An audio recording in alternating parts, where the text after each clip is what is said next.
Hello दोस्तों, welcome to this channel. आज के इंडियन एक्सप्रेस के एडिटोरियल के एनालिसिस में आप लोग सभी लोगों का स्वागत है। आइए स्टार्ट करते हैं। इम्पॉर्टेंट वर्ड्स मैंने आपके लिए ऑलरेडी हाईलाइट करके रखे हैं ब्लू कलर से, तो उनको प्लीज़ नोट डाउन करते हुए चलिएगा। और लास्ट में एक हम वोकैबलरी लिस्ट बना लेंगे, जो भी इम्पोर्टेंट वर्ड्स आज के आर्टिकल से निकल करके आएंगे उनको हम लोग नोट डाउन कर लेंगे। ठीक है, आइए स्टार्ट करते हैं। अ स्ट्रॉन्गर स्टेम, ये पहला आपका आर्टिकल है। अ स्ट्रॉन्गर स्टेम, ये जो स्टेम है इसका मीनिंग मैं आपको आर्टिकल के बीच में बताऊंगा। ठीक है, ये थोड़ा सा ट्रिकी वर्ड है, अभी नहीं बताऊंगा। ठीक है, देखता हूँ कितने लोग आप लोग गैस कर पाते हैं। अगर किसी ने मेरे बताने के पहले गैस कर लिया हो तो ज़रूर कमेंट में लिख करके बताइएगा। ठीक है, चलिए। More women in IITs is a reason for cheer. It is More women in IITs is a reason for cheer. It is important to ensure that the passage from classroom to workplace remains unhindered. Unhindered ये वाला जो word है इसका meaning मैं आपको बताता हूँ। Hindrance का मतलब होता है बैरियर, ठीक है, तो अनहिंडर्ड का मतलब होगा बैरियर फ्री। बैरियर फ्री, इसको थोड़ा सा मैं ज़रा एडजस्ट कर देता हूँ तो ज़्यादा क्लियर दिखेगा। एक सेकेंड, हाँ अब सही है। बैरियर फ्री, बाधित का अपोजिट हिंदी में अगर कहेंगे तो हिंदी में बाधित मतलब रोकना, मतलब उस पर रोक लगाना, उसका अपोजिट बैरियर फ्री, अबाधित।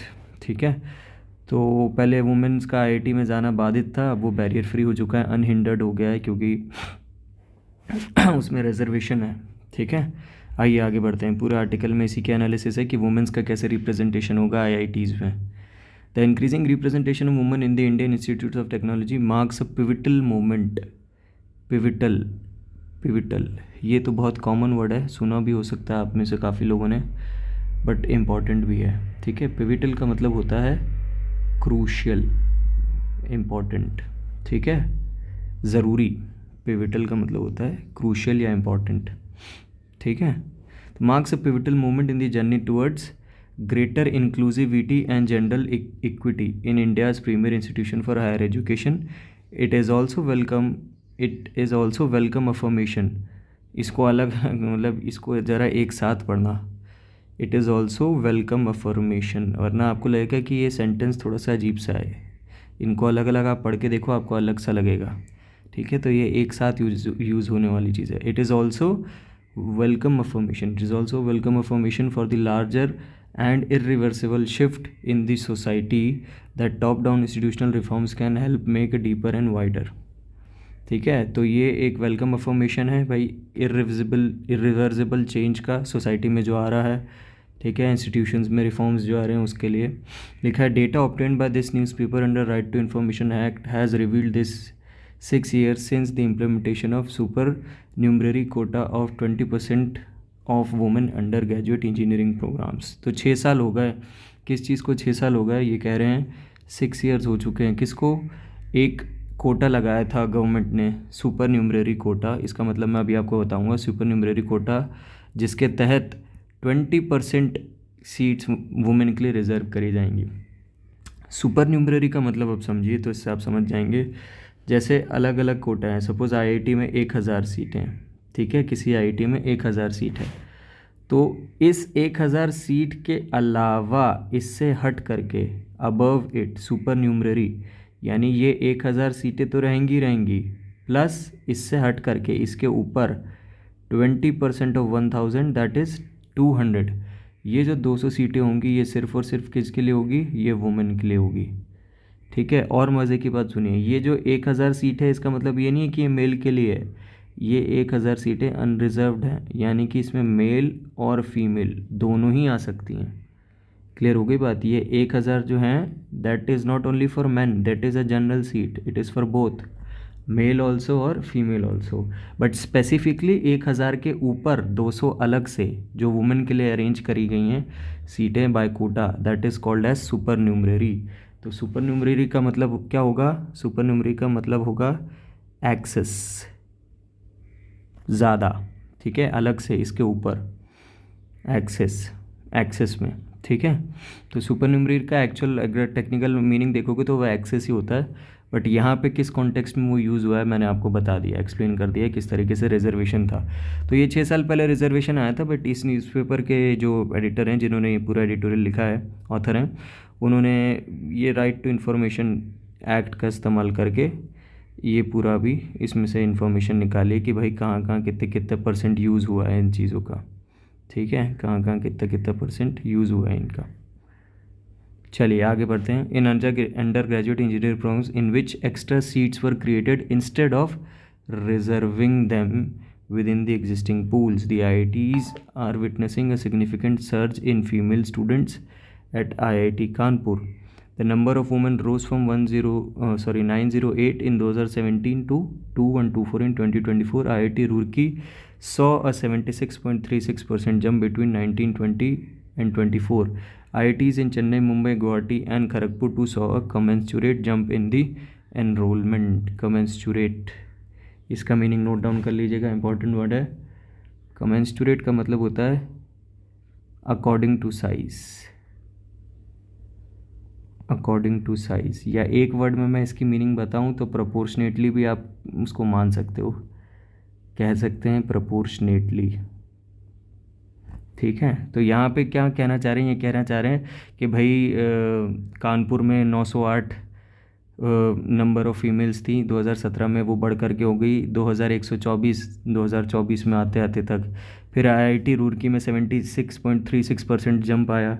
इसी तरीके से चेन्नई, मुंबई, गुवाहाटी और खड़गपुर में भी प्रपोर्शनेटली जंप हो गया एनरोलमेंट में, यानी कि प्रपोर्शनेटली बढ़ा है। कमेंस्टुरेट का मतलब क्या होता है, इक्विवेलेंटली, उसी साइज़ के हिसाब से, यानी हर IIT की अपनी सीट्स अलग होती है ना, तो उन्हीं जैसी उनकी सीट्स होंगी, जो अवेलेबिलिटी होंगी या उसमें जो एप्लीकेंट्स होंगे उनके हिसाब से ही फीमेल एप्लीकेंट्स का एनरोलमेंट बढ़ गया है। ये यहाँ पे मतलब था कमेंसुरेट का। ठीक है, अकॉर्डिंग टू द साइज़ यानी कि प्रोपोर्शनेटली। चलिए आगे बढ़ते हैं। दी अपसर्ज रिफ्लेक्ट्स, अपसर्ज का मतलब वही बढ़ोतरी। ठीक है, अपसर्ज का मतलब बढ़ोतरी यानी कि इंक्रीज जो आया उसके लिए। The upsurge reflects a positive correlation between individual ambition and availability of opportunities that is a result of good faith affirmative action initiated in 2018. Initiated in 2018, the quota in IITs goes beyond numbers in reshaping an academic space that has historically been male dominated. तो भाई पहले male dominated था, जब से कोटा आ गया उसके बाद reshaping में बहुत ही अच्छा एक कदम रहा। उस बारे में ये बात लिखी है कि भाई इससे काफ़ी चेंज हुआ। लिखा there have been infrastructure upgrades in the form of more hostels, washroom and recreational facilities for women. Some campuses have special open door policy for female aspirants and their parents are to learn about campus's life. These are all welcome departures from the masculine imagination of classroom where the women were expected to man up or ship out. Where safeguards against everyday sexism. Sexism का मतलब वही भेदभाव sex के basis पे जो होता है कि भाई अरे तुम तो फीमेल हो, तुम तो लड़की हो, तुम क्या बस का है, तुम नहीं कर सकती, ये तो सिर्फ लड़कों की पढ़ाई होती। नहीं भाई, इसको सेक्सिज्म कहते हैं। तो ये सेक्सिज्म से बाहर निकालने के लिए बहुत अच्छा कदम रहा। Were few and far between. लिखा था change challenges the old narrative that stem is a field for man.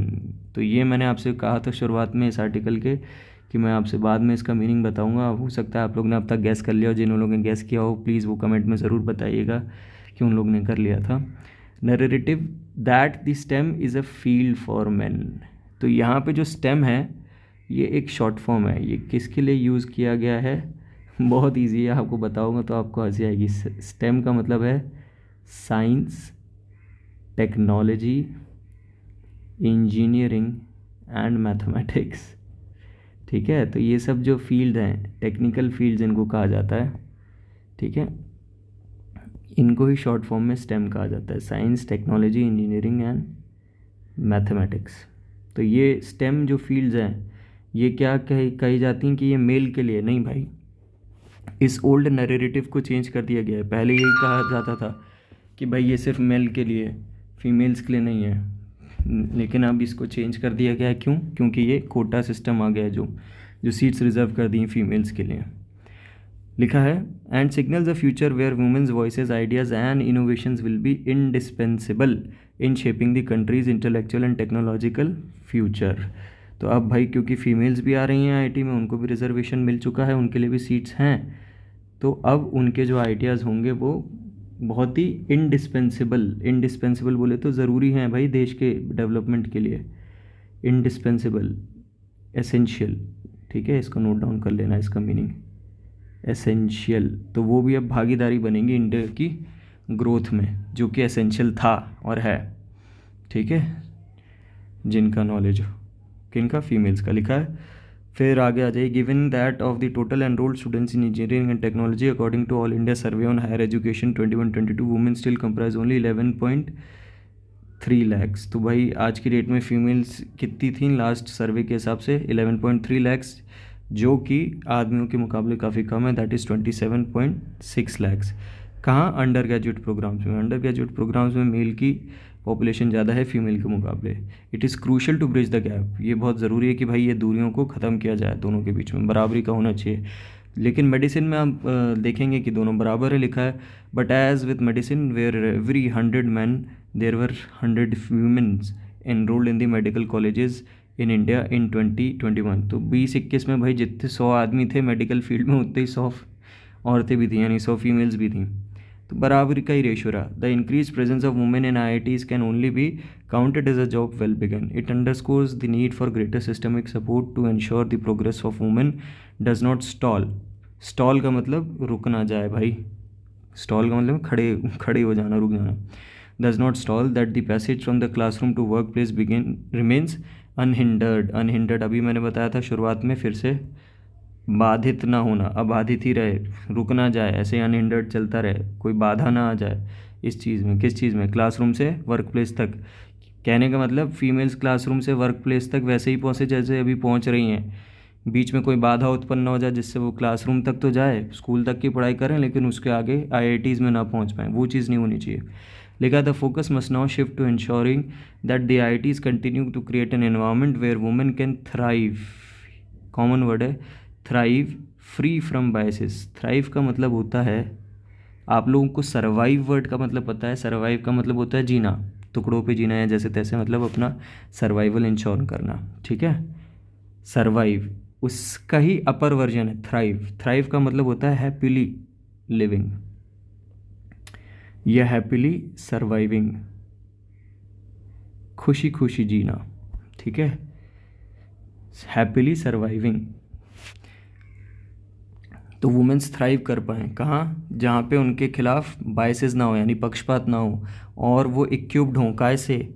Support से, रिसोर्सेज से, ठीक है, उनको अभाव में ना रखा जाए किसी चीज़ के। लिखा the Indian human development survey by university of Maryland and national council of applied economic research that has tracked the changes in the lives of Indian households between 2004 and 24 shows that despite ongoing transformations in their lives, one area where women continue to be let down in the terms of economic opportunities, with more women poised, ठीक है। Poised का मतलब, ये तो बहुत थोड़ा सा informal word है, लेकिन शायद मुझे लगा कि आप लोग को इसका मीनिंग ना पता हो, इसलिए मैंने इसको भी हाईलाइट कर लिया। पोइज्ड का मतलब होता है ready to work, ready to work, ठीक है, काम करने के लिए तैयार, ready to work.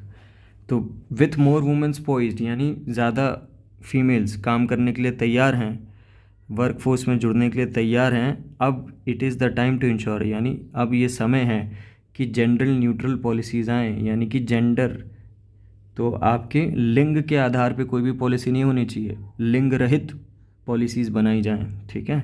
Mentorship and culture of inclusivity allow them to realise their potential more fully, ठीक है।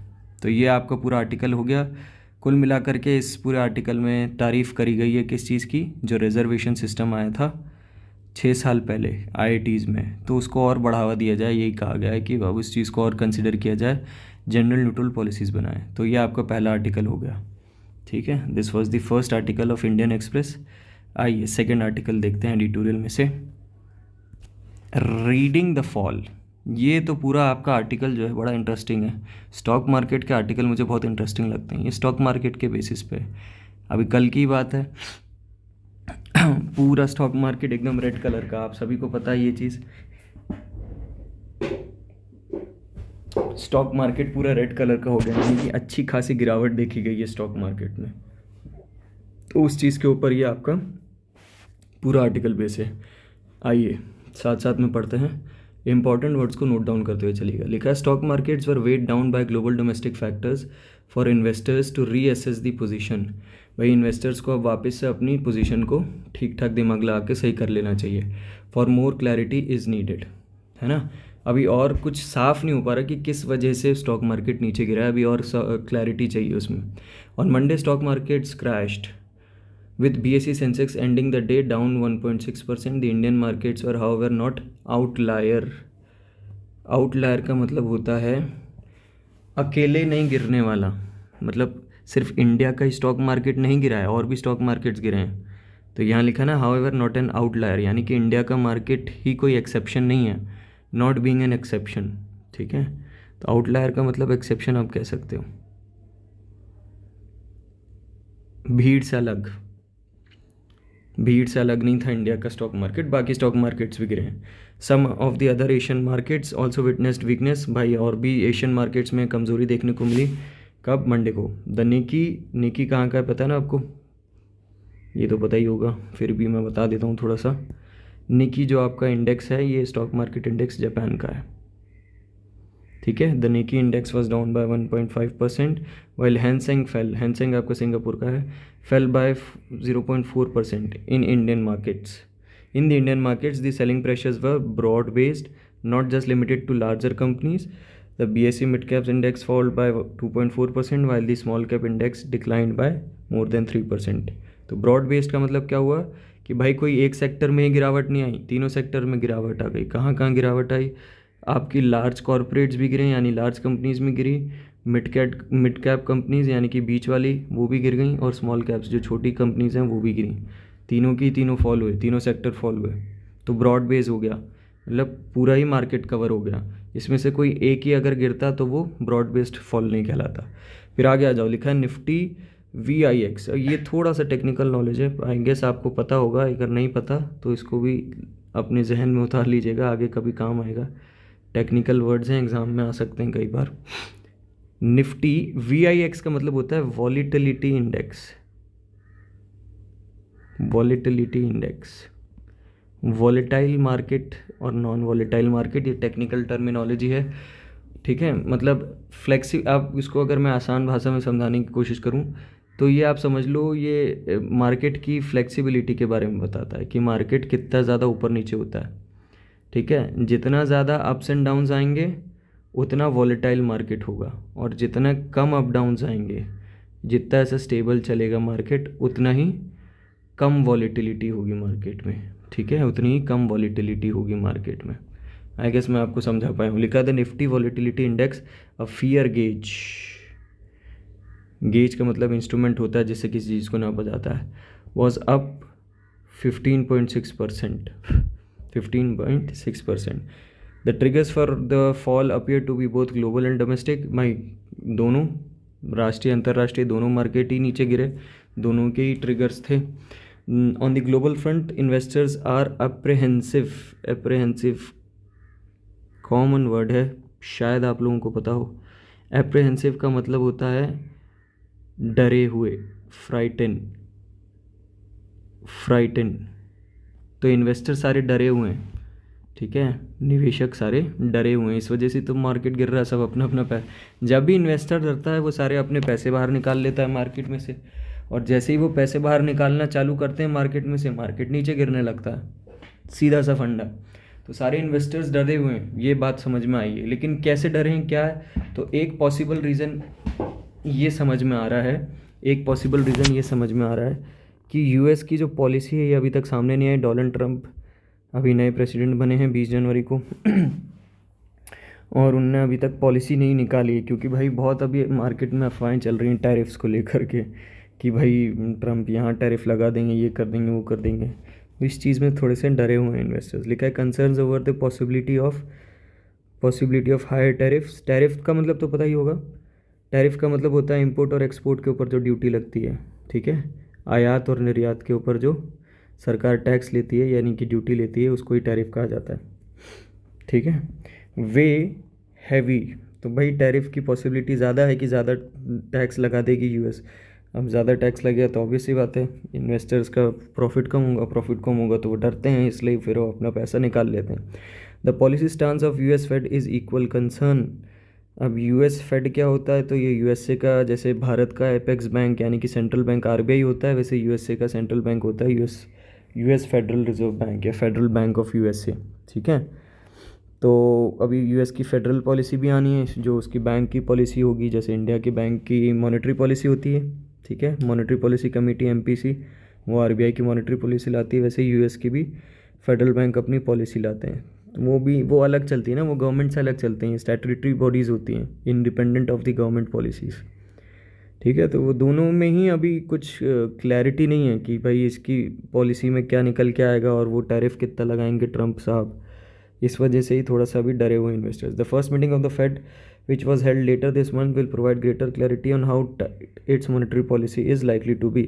This will have implications for the dollar and the rupee on the domestic front after depressed earnings quarter. There are concerns over performance of corporate sector in just concluded quarter.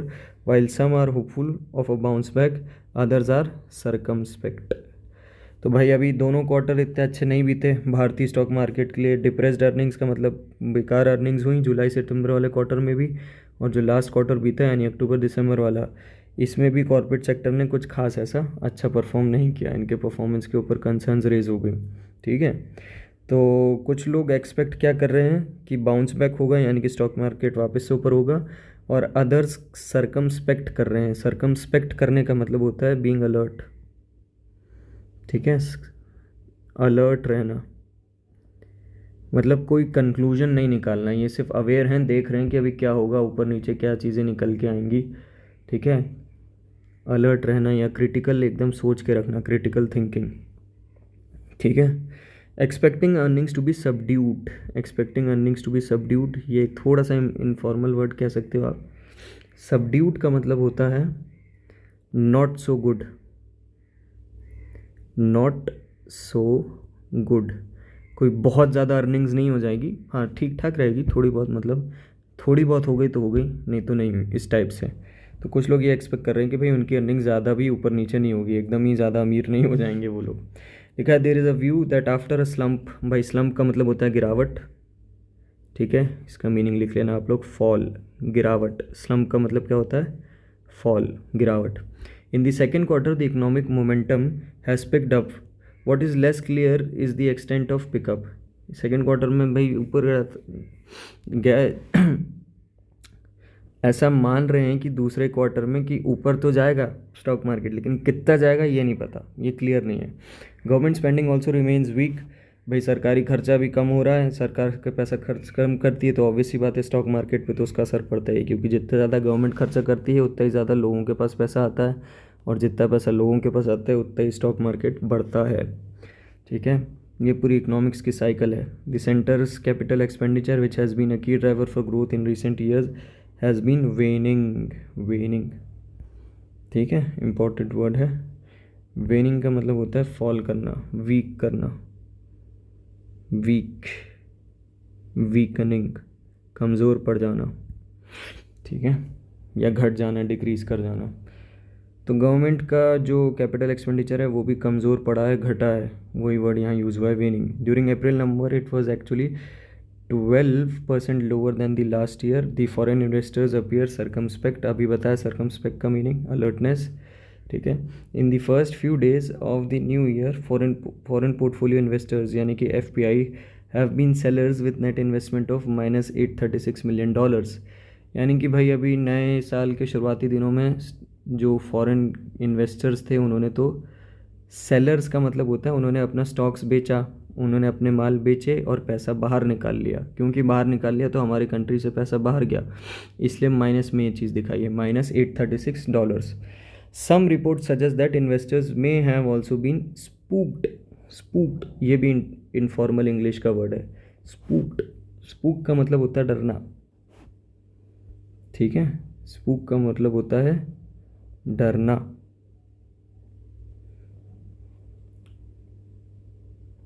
fearful.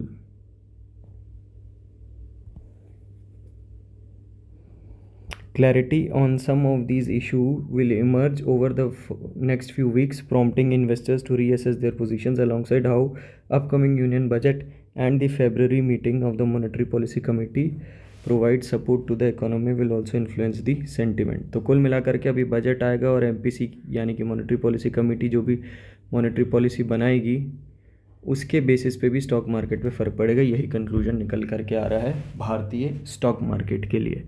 तो ये आपके 2 articles हो गए आज के editorial page से Indian express के। आइए इंपॉर्टेंट वर्ड्स को नोट डाउन कर लें। एक लिस्ट बना लीजिएगा।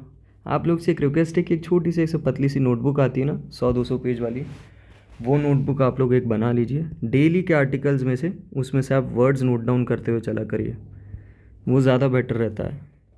क्योंकि बहुत से ऐसे वर्ड्स आप देखेंगे डेली बेसिस पे मेरे साथ कि वो रिपीट होते हैं बार बार, तो वो ऑटोमेटिकली याद हो जाते हैं लिख लिख करके। ठीक है, तो पहले वाले आर्टिकल से वर्ड्स लिखते हैं। इसको थोड़ा सा और डार्क कर देता हूँ, 1 सेकेंड।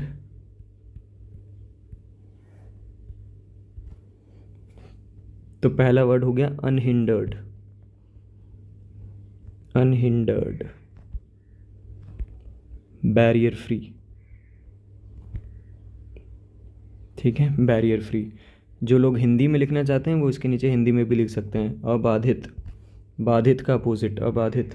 ठीक है, नेक्स्ट वर्ड था पिविटल। पिविटल का मतलब होता है क्रूशियल यानी कि इम्पॉर्टेंट। ठीक है, महत्वपूर्ण हिंदी में आप लिख सकते हैं इसे, पिविटल, क्रूशियल। तीसरा है सुपर न्यूमरेरी। सुपर न्यूमरेरी, ठीक है। एक्सेस इसका एक्चुअल मीनिंग होता है, लेकिन आर्टिकल में किस कॉन्टेक्स्ट में यूज़ हुआ था वो मैंने आपको बता दिया। ठीक है, सुपर न्यूमरेरी एक्सेस इंग्लिश में कहते हैं, हिंदी में आप इसे कह सकते हैं अत्यधिक मात्रा में कोई चीज़ होना। ठीक है, अत्यधिक मात्रा। फिर नेक्स्ट वर्ड था कमेंसरेट। कमेंसुरेट, कमेंसुरेट का मतलब होता है अकॉर्डिंग टू द साइज या फिर प्रोपोर्शनेटली।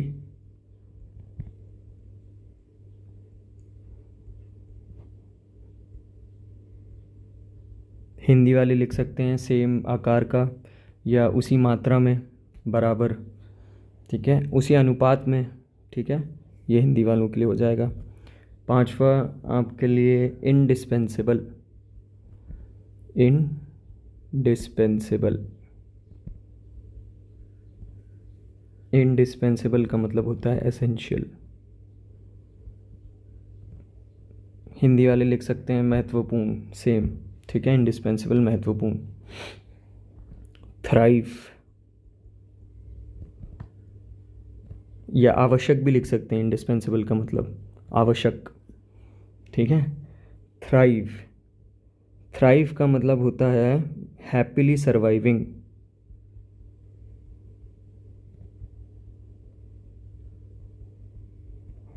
हिंदी वाले लिख सकते हैं फलना फूलना, जो आशीर्वाद देती ना हमारी बड़ी दादी माता लोग, दादी माँ बाप लोग, फलो फूलो, वही थ्राइव। फलना फूलने का मतलब होता है थ्राइव। फिर लास्ट वर्ड हो, ये तो इनफॉर्मल वर्ड था, पॉइज्ड। इतना इंपॉर्टेंट नहीं है बट फिर भी लिख लीजिए, हो सकता है कई बार अनसीन पैसेजेस में आ सकता है। पॉइज्ड का मतलब होता है रेडी टू वर्क, काम करने के लिए तैयार रहना, रेडी टू वर्क। ठीक है, तो ये पहले वाले आर्टिकल से हो गया।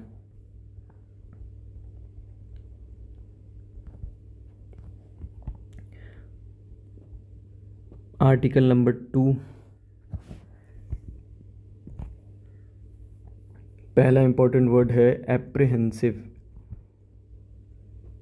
एप्रीहेंसिव। दूसरा इंपॉर्टेंट वर्ड है, एप्रीहेंसिव का मीनिंग लिख लीजिए पहले, वरीड। डरा हुआ भी कह सकते हैं, फ्राइटेंड भी कह सकते हैं। वरीड ज़्यादा अच्छा वर्ड है, घबराए हुए से। ठीक है, circumspect. Next word is circumspect. Circumspect का मतलब क्रिटिकली थिंकिंग,